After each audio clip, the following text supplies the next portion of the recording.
Momento do Discipulado. Observando as pessoas com quem você trata à sua volta, para entender, discernir quem é para discipular. Eu quero sempre tecer comentários, porque o discipulado é fundamental, é uma ordem de Jesus, e o cristão que não está discipulando ninguém está mal perante o Senhor, é um desobediente, rebelde. E eu coloco em dúvida até a sua salvação. Se bem que quem decide isso não sou eu, não é a doutrina, é o Senhor. Mas algo que é claro pela Bíblia, um cristão que é travado, é crente do eu sozinho. Ele só sabe assistir a reunião da igreja. Está mal com o Senhor. Eu acho que ele está péssimo mesmo. Tem que fazer discípulos, falar de Jesus, passar o que recebeu para outros. E como? Aí que são elas. Você fala para 10, 20 pessoas, há pessoas que têm facilidade de falar, são falantes.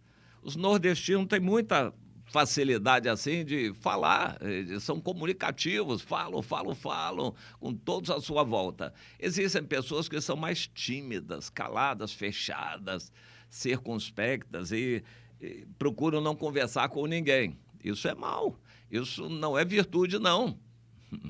Então tem que procurar conversar com as pessoas. A gente começa dando bom dia e olhando nos olhos da pessoa.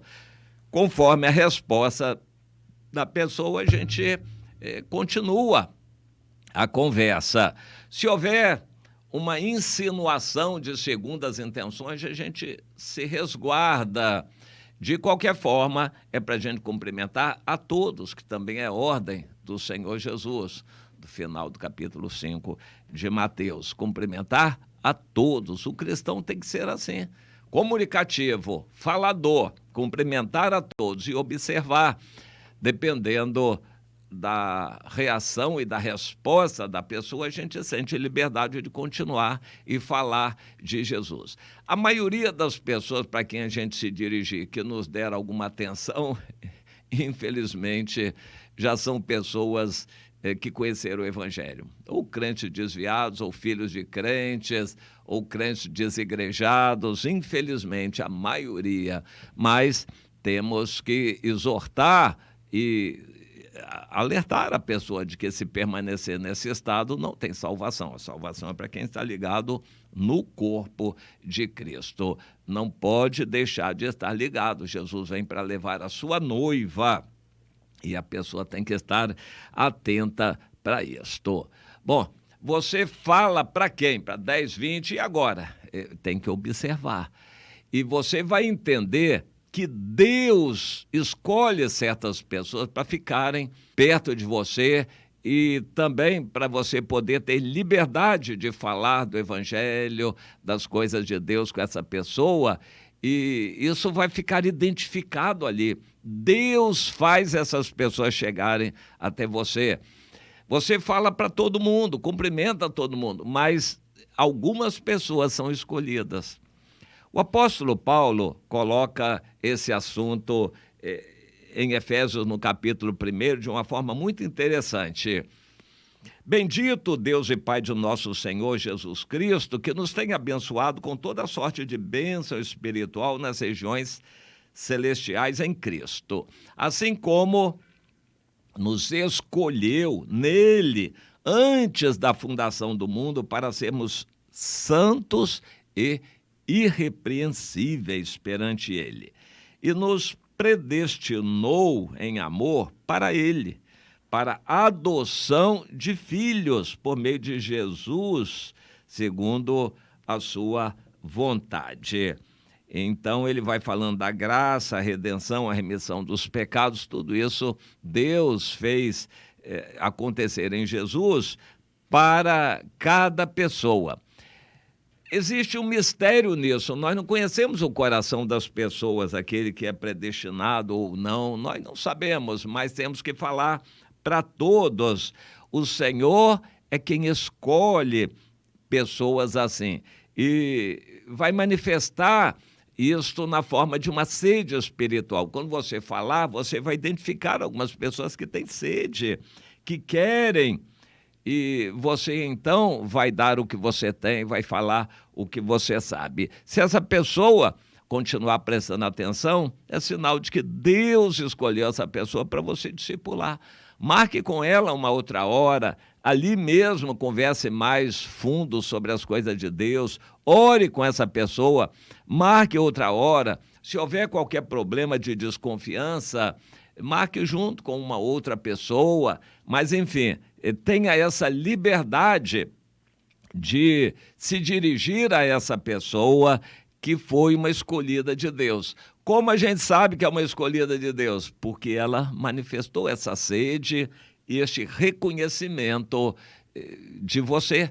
Então, colhe com essa pessoa, visite, marque, pegue o número dela de telefone para você se comunicar com ela e continue. Se possível, logo, no dia seguinte, depois, vá junto com essa pessoa, ore com ela, se for um desviado, ore para ela voltar e você colhe com ela para ela se firmar. E assim por diante. Deus escolhe certas pessoas, mas você não sabe quem são os escolhidos e tem que falar com todos.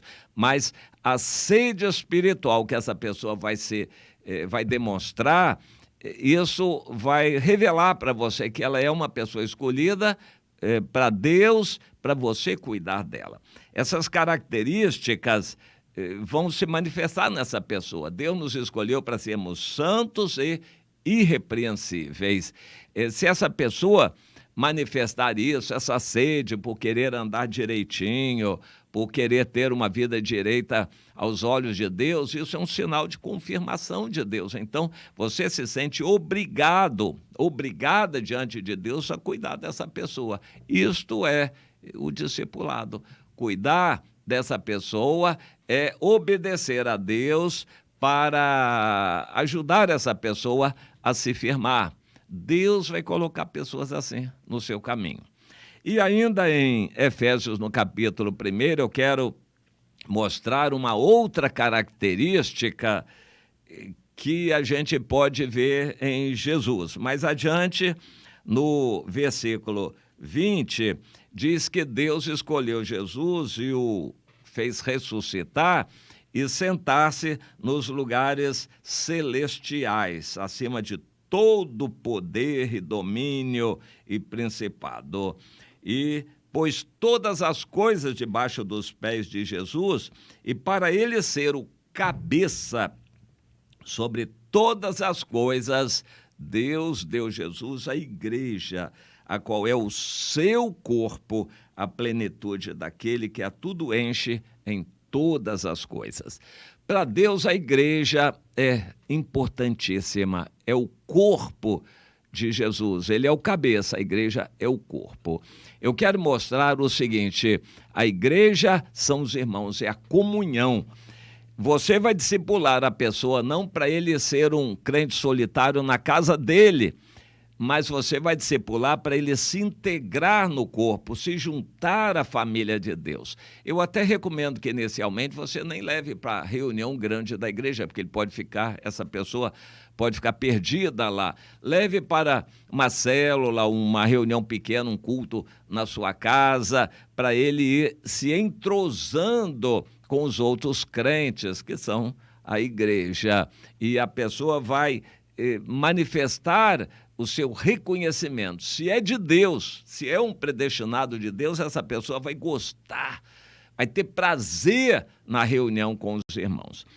Existem pessoas que até aceitam o evangelho, aceitam oração, mas eles não querem sair do gueto deles, da casa deles, do rame-rame deles, do dia a dia deles. Eles são comodistas. Eu posso visitar você? Pode, vem me visitar. Meu irmão, eu vou te visitar para levar você para a igreja, você vai ter que ir lá. Ah, bom, mas aí a igreja é longe e às vezes eu não posso porque chega tarde. A coisa já está começando a desandar. Essa pessoa não quer fazer esforço nenhum pelo Senhor, ela não valoriza a igreja, não quer fazer sacrifício nenhum pela comunhão dos irmãos, ela quer só receber, venha a nós o vosso reino, quer receber em casa a bênção dela, desde que não custe, desde que não tenha trabalho de sair de casa, desde que não esteja chovendo, desde que não esteja muito tarde da noite, desde que não tenha que fazer sacrifício. Ela quer Jesus, quer as bênçãos de Deus, quer o evangelho, mas no comodismo dela. Isso é uma coisa para você observar. Então, eu queria deixar essas características com você, para você observar. Quando você cumprimentar, você vai ver se a pessoa reage favoravelmente. Você começa a falar de Jesus, vai verificar se ela quer, se ela tem sede, se ela tem desejo de acertar a vida, de andar na justiça, ser irrepreensível, ter uma vida santa. Você vai levar isto para essa pessoa. E vai observar também a disposição dessa pessoa em estar na igreja, junto com os irmãos, em se esforçar, em se sacrificar pessoalmente até para estar com os irmãos na igreja. A igreja são as pessoas reunidas em nome de Jesus. Então, essas características tem que observar na pessoa para saber se é um predestinado de Deus que você tem que discipular, que Deus colocou no seu caminho para discipular. Verifique essas características, se a pessoa reage a você aceitando a palavra, se ela tem seriedade, quer acertar a vida, se ela tem esse desejo de ter uma vida pura e se ela entende que a igreja é o corpo de Cristo, a reunião dos irmãos é importante, ela precisa fazer um esforço para estar junto com os irmãos na igreja. A igreja é muito importante. Hoje, o exército de crentes desigrejados é imenso e isso é muito ruim. Mas ajude essas pessoas a entenderem que a salvação é na igreja, para quem está ligado no corpo de Cristo em comunhão. Ajude a pessoa a entender isto.